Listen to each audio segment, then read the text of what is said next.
জয় যিশু। প্রথম পাঠ শিষ্য তিমথির কাছে প্রেরিতদূত পলের প্রথম পত্র হতে আজকের বাণী পাঠ, 4 অধ্যায় 12 থেকে 16তম পদ। ধর্মপালের দায়িত্ব পালনে নিষ্ঠাবান হয়ে থাকার নির্দেশ।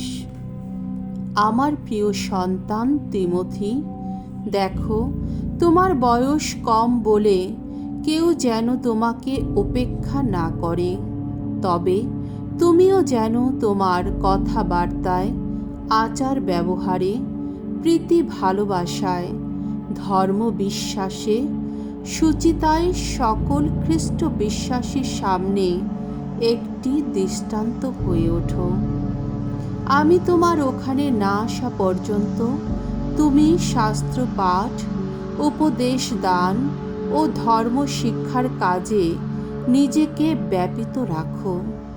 তোমার মধ্যে যে আধ্যাত্মিক শক্তি রয়েছে, যখন মণ্ডলীর প্রবীণেরা তোমার ওপর সেদিন হাত রেখেছিলেন, তখন প্রাবক্তিক বাণী ঘোষিত হওয়ার ফলে সেই যে শক্তি তোমাকে দেওয়া হয়েছিল, তা অবহেলায় নিষ্ফল হতে দিও না।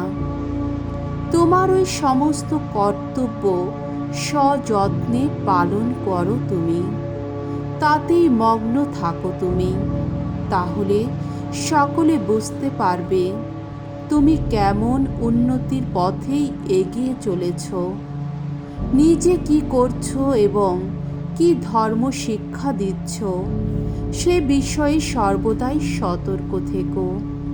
তোমার ওই সমস্ত দায়িত্ব তুমি পালন করেই চলো, কেননা তা করলে তুমি নিজেকেও বাঁচাতে পারবে, আর যারা তোমার কথা শুনবে তাদেরও বাঁচাতে পারবে।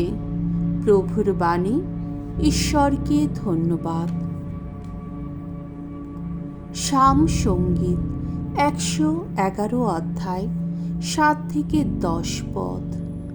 ধো, প্রভুর সকল কাজ, আহা মহান, কতই মহান! সকল কাজে তিনি তো সত্যময়, তিনি তো ধর্মময়। তার প্রতিটি আজ্ঞা সুনিশ্চিত, চির বলবৎ।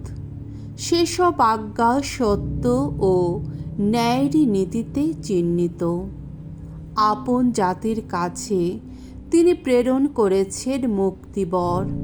তার সন্ধি যে শাশ্বত হবে, এমনই তো তার বিধান।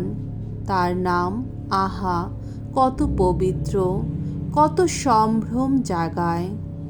ভগবত ভীতি, এই তো প্রজ্ঞার প্রথম সোপান। সেই সাধনায় নিরত থাকে যারা, তারা সবাই সুবিজ্ঞ মানুষ। ভগবানের স্তুতিগান চিরদিন ধ্বনিত হবে। বাণী বন্দনা। জয় জয় প্রভুর জয়।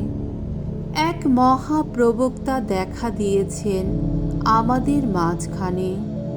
ভগবান তার আপন জাতির কাছে করেছেন শুভাগমন।